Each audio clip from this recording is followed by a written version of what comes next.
Hey bosses, are you looking for some tools to help you up your game over on Instagram? We've been chatting all about tools that help you to grow on social media, and today I want to break down some of my all-time favorite things that you can be doing to help yourself over on Instagram. And the very first one is when you are taking photos or you're taking video for your Instagram, you have to make sure that people can see what you are showing them, and so lighting is incredibly important.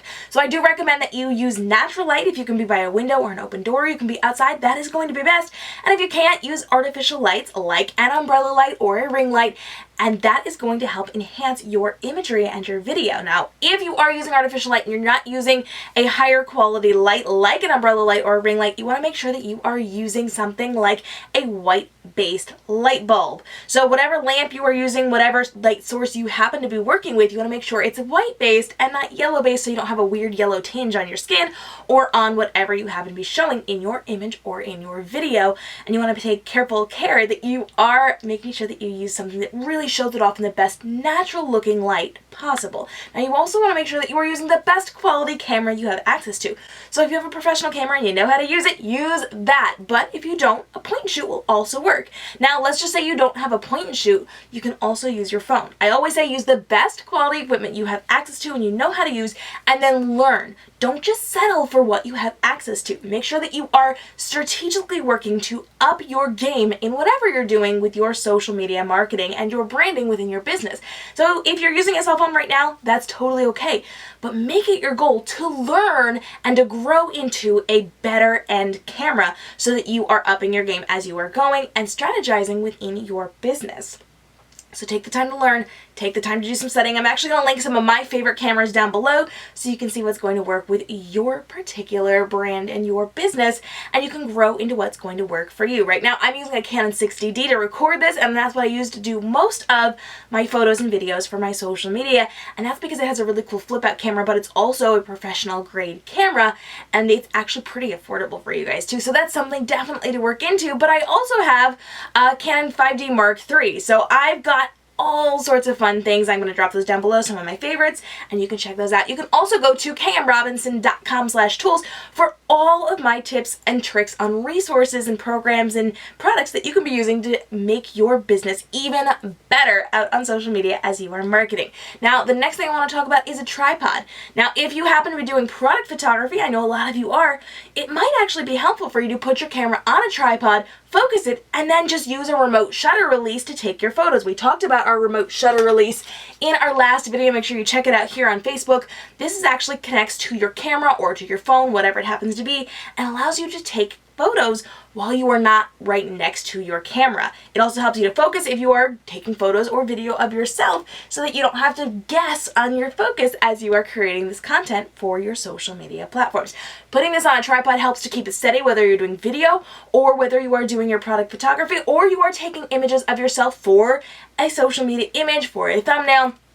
You don't need another person because you've got a tripod and you've got a remote shutter release that is going to help you out to take gorgeous pictures all by yourself. I am a totally one-person team, and everything I do on my own, and you can do it too. Tripods and remote shutter release absolutely helps so much with that. Now, with Instagram, you want to make sure that you are creating a really beautiful grid. So now that we've got our pretty pictures and our pretty videos that are well lit and are steady, you want to make sure that you have a grid that is incredibly beautiful when people go over to your platform. Now, granted, most people don't see your grid, so it's not 100% important that you are creating a good, well thought out, well laid out grid, but it is also important because when people first meet you, or when they're looking you up, or when they're doing research, or if they want to see if they've missed anything from you, they will be going over to your grid, and if it's all over the place, that might be a little bit of a turnoff. So you want to make sure that you have a grid that is pretty and thought has clearly gone into it. Does it have to be perfect? No, but it does need to show that you've put some effort into it. So I recommend you plan your grid out in advance, which is where Planoly comes in. Now, I do not recommend that you use any third-party apps. This is a pro tip for you guys. Don't use any third-party apps to actually post on social media, whether it's Instagram or Facebook or whatever, because that looks like a bot activity to the algorithms, which means it's going to kill your organic reach. Don't do that. Always, always, always post on your own on these social media platforms. We're going to get back to that in just a second. But you can use a program like Planoly to actually organize your grid. So once you know what things you're going to be posting, what captions, what videos, what photos, what content you are going to be putting out on your Instagram channel, you can actually arrange your grid to see how it's going to look best and plan in advance what you're going to be doing. But that actually brings me to my next point. You want to make sure that you are using a very strategic plan for this. And when you're doing that, you're going to want to make sure that you are saving it in your drafts. So here's the deal. You want to make sure that you have all of your photos, all of your captions, all of your videos, everything queued up inside of your drafts in Instagram. This means once you've gone on Planoly or another program that kind of helps you organize what your grid looks like, you are going to put them all inside of your drafts. Put all of your photos, all of your captions, have everything ready to go so that when the time comes to actually post it on a specific day at a specific time, all you have to do is hit the button to post it. You don't have to do all the work in that moment. So you can sit there just as if you were doing it inside of a scheduling tool, lay it all out, and then all you have to do is hit the button. Now, pro tip here. If you are someone who maybe has trouble remembering to post at a specific time, grab your phone, set an alarm. Set it every single day. It's what I do in my business. I want to make sure that I'm posting at the same time or relatively the same time every single night. I have a gap of about 20 minutes I like to post within because that's when I get the best engagement. And I frequently forget because I get busy and I'm doing things and I just forget to do it. So I have a daily alarm set on my phone and that pings me every single time I need to remember to put something online. Then all I have to do is go into my drafts folder and I can pull that up and hit the post button. Easy, simple, good to go. It only takes 2 seconds out of my time and it allows me to be there to interact with people as they're engaging with me. Now, I'm not quite done yet because Instagram has recently announced there is a new bonus feature inside of Instagram that you can be using. So when you're scheduling things, when you're doing things, it's okay to use the native features in both Instagram and Facebook and all these social media platforms. If it's native to that platform, if it's part of that program, they're not going to ding you in the system. If it's a third party, they will. So make sure you're not using any of those extra third-party things to post on social media and you're using the native features. And Instagram now allows us to post natively and schedule through our desktop. But here's the thing. This is not for everybody. Not everybody is going to or should do this within their business.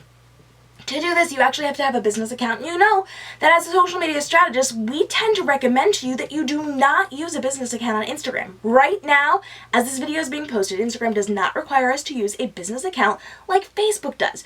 Facebook requires that if you're using this for business purposes, you have a page. You have a business page. You're not using a personal profile for that. And that is to delineate what type of content is what type of content. On Facebook, if you get caught using a personal profile for business purposes, they will kick you off the platform. But they might be nice and they might give you a little bit of time to transfer it over. But sometimes they'll just kick you off and ban you from the platform.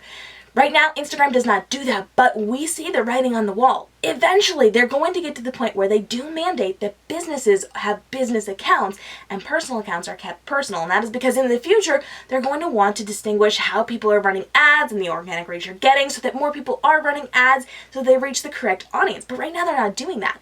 So we recommend you stay away from that because in the future, they might cut business page reaches. Now, if you already have a business account, they know it's too late, you're fine, and right now, it's not hindering you, but in the future, it might cause you a little bit of grief. Right now, you're still okay. If you do have a business account right now, you might want to take advantage of posting from your desktop. So you do have the ability to go into your business page over on Facebook, so you control it through your Facebook, so it's just business.facebook.com, and you actually have the ability to schedule your Instagram posts. And if you do this, what I want you to know is that you do need to be present at the time that it is posted, if at all possible. So let's just say you are posting every 3 o'clock on the dot, or within a couple minutes of 3 o'clock, and you are scheduling your post for 3 o'clock the next day. You want to make sure at 3 o'clock you're there to engage with people. Otherwise, Instagram says, why are we showing this to people? This person isn't even here to support their fans. We're not going to show it to as many people. So if you're scheduling things, you want to make sure that you show up within a few minutes of that post going live so that you can interact with people. And if people aren't interacting with you in the moment, that's okay. Have conversations with other people on the platform because Instagram and the algorithm are looking to see if you are there and you are active and you are engaging and you are supporting the people that you are trying to reach. And that's going to make all the difference. Now, if you do not have a business account, don't panic yet. Just save everything in your drafts and post it manually. That's going to be the best advice I have for you. It works really well for me. I know it can work in your business as well. And you might want to weigh your options if you decide to do a business account over a personal account. Right now, I am not. There is no advantage big enough for me to take a business account at the moment, but if that changes in the future, I will keep you guys updated. Now, here's the deal. I know we've been talking a lot about how to make your Instagram look great, how we can be using some of these outside tools to really develop what we're doing on Instagram, but I'm not leaving you high and dry. I know we've talked a lot about creating that beautiful imagery and those beautiful videos. Now in the next video, I'm actually going to start a brand new series where I'm breaking down tips for how to take professional looking photos without the professional equipment. You guys know I'm a professional photographer and videographer, and I'm breaking down everything you need to know about how to hack those professional photos without the professional equipment or training. I'm even going to show you how to make some professional grade equipment for like $2. So we're going to up your game with your photos and your videos. I'm breaking it all down in the series. Make sure you hit the subscribe and notification bell so that you do not miss any of these videos to enhance what you are doing on your social media marketing so that we can grow profitable businesses through our smart social media marketing. And of course, you can hang out with me at kmrobinson.com and at kmrobinsonsocial on all the social media platforms. Thanks so much for joining me. Jump down in the comments and let me know. I want the photo tips if you are excited for this brand new series that we're jumping into starting in the next video. Thanks so much for joining me. I'll see you next time. Until then, stay inspired.